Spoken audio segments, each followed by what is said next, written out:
Assalamualaikum warahmatullahi wabarakatuh. Gimana anak-anak kabarnya? Semua sehat? Masuk semua? Masuk. Alhamdulillahirabbil alamin. Ya perlu saya absen dulu. Terima kasih. Pada kali ini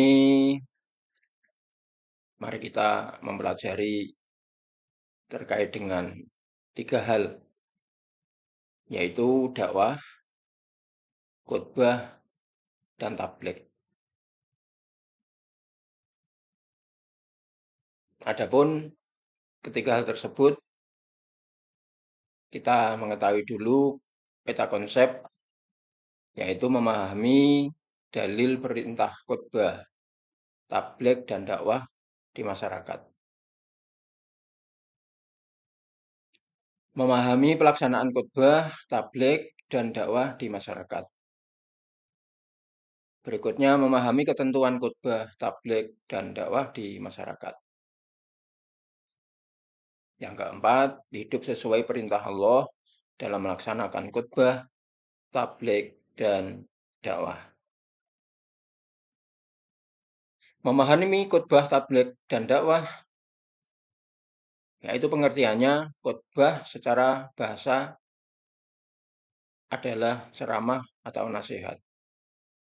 Boleh juga dikatakan pidato. Khutbah secara istilah yaitu berpidato di atas mimbar sesuai syariat dan sesuai syarat dan rukun dengan tujuan mengajak pendengar untuk meningkatkan ketakwaan kepada Allah Subhanahu wa taala. Berikutnya memahami pelaksanaan khutbah, tabligh, dan dakwah.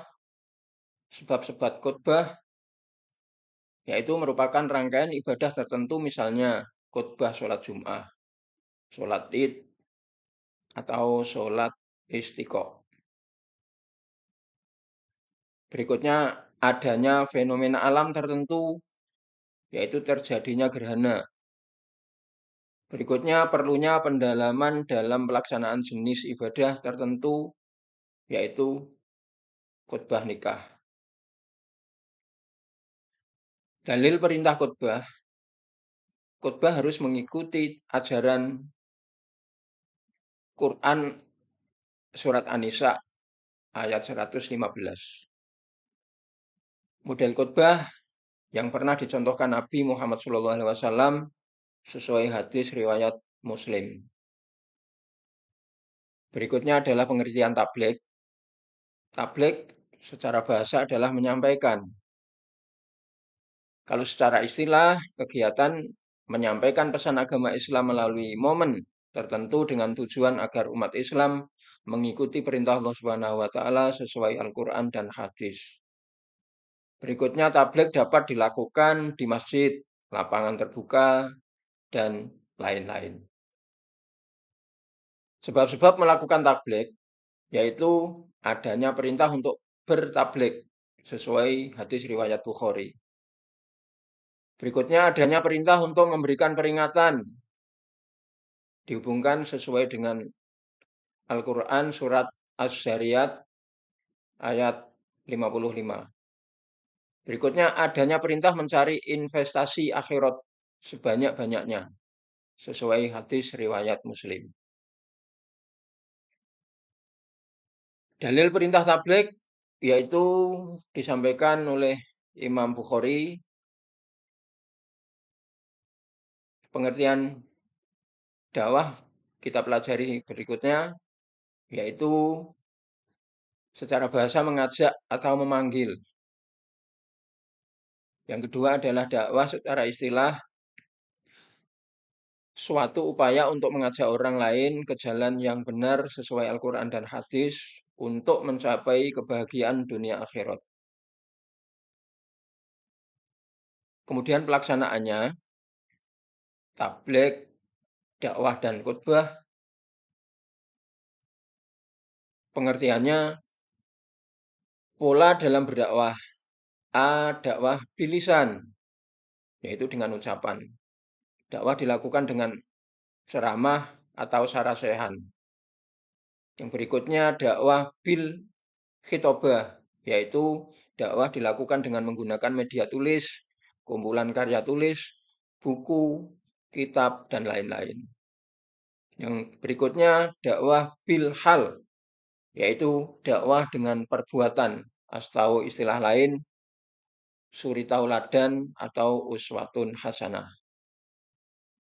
Sebab-sebab adanya dakwah yaitu adanya perintah untuk menjadi orang yang beruntung. Yang kedua, adanya perintah untuk bertanya kepada ahli ilmu. Dalil perintah dakwah yang dimuat dalam surat An-Nahl ayat 125 dan surat Ali Imran ayat 110 serta hadis yang diriwayatkan Imam Muslim. Dalil perintah dakwah yaitu etika dalam berdakwah, bersikap lemah lembut, tidak mentak-mentak. Bisa disampaikan dengan bahasa yang mudah dimengerti oleh umum. Mampu menjadi teladan dalam segala aspek kehidupan. Sifatnya lebih banyak mengajak dan merangkul.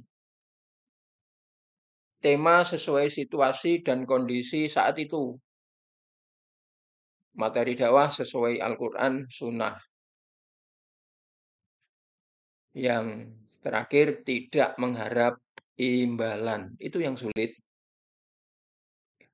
Dalil perintah dakwah, yaitu prinsip dalam berdakwah. Satu, bersifat mengajak. Yang kedua, sikap menerima dakwah selalu berkaitan dengan hidayah. Yang ketiga, melakukan dakwah pada prinsipnya melanjutkan dakwah Nabi.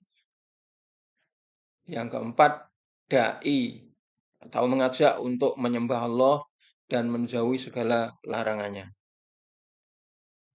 Ketentuan khutbah serta syarat-syaratnya.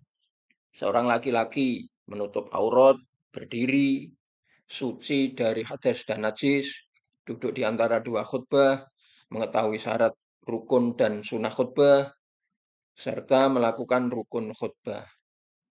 Ketentuan khutbah, syarat khutbah yaitu syarat materi khutbah bersumber dari Al-Quran dan hadis, mengajak dan mendorong umat Islam untuk meningkatkan ketakwaan kepada Allah Subhanahu wa taala. Sesuai dengan perkembangan zaman, tidak mengandung unsur hasutan kelompok atau menjelek-jelekan orang lain. Ketentuan khutbah, rukun khutbah, satu, membaca hamdalah, itu wajib. Membaca 2 kalimat syahadat. Yang ketiga, membaca sholawat Nabi. Yang keempat, membaca ayat suci Al-Quran. Yang terakhir atau kelima adalah membaca doa untuk muslimin muslimat. Ketentuan khutbah, macam-macam khutbah, khutbah sholat Jum'ah, khutbah sholat Idain, khutbah lainnya yaitu sholat gerhana, sholat istiqoh. Demikian hal-hal yang perlu disampaikan dan perlu kita cermati. Nggak tahu kalian semua nanti yang laki-laki akan menjadi seorang khotib. Mudah-mudahan bisa menjalankan sesuai dengan syariat dan syarat-syaratnya. Demikian, terima kasih. Kita akhiri bersama dengan hamdalah. Alhamdulillahirrahmanirrahim. Saya tutup. Wassalamualaikum warahmatullahi wabarakatuh.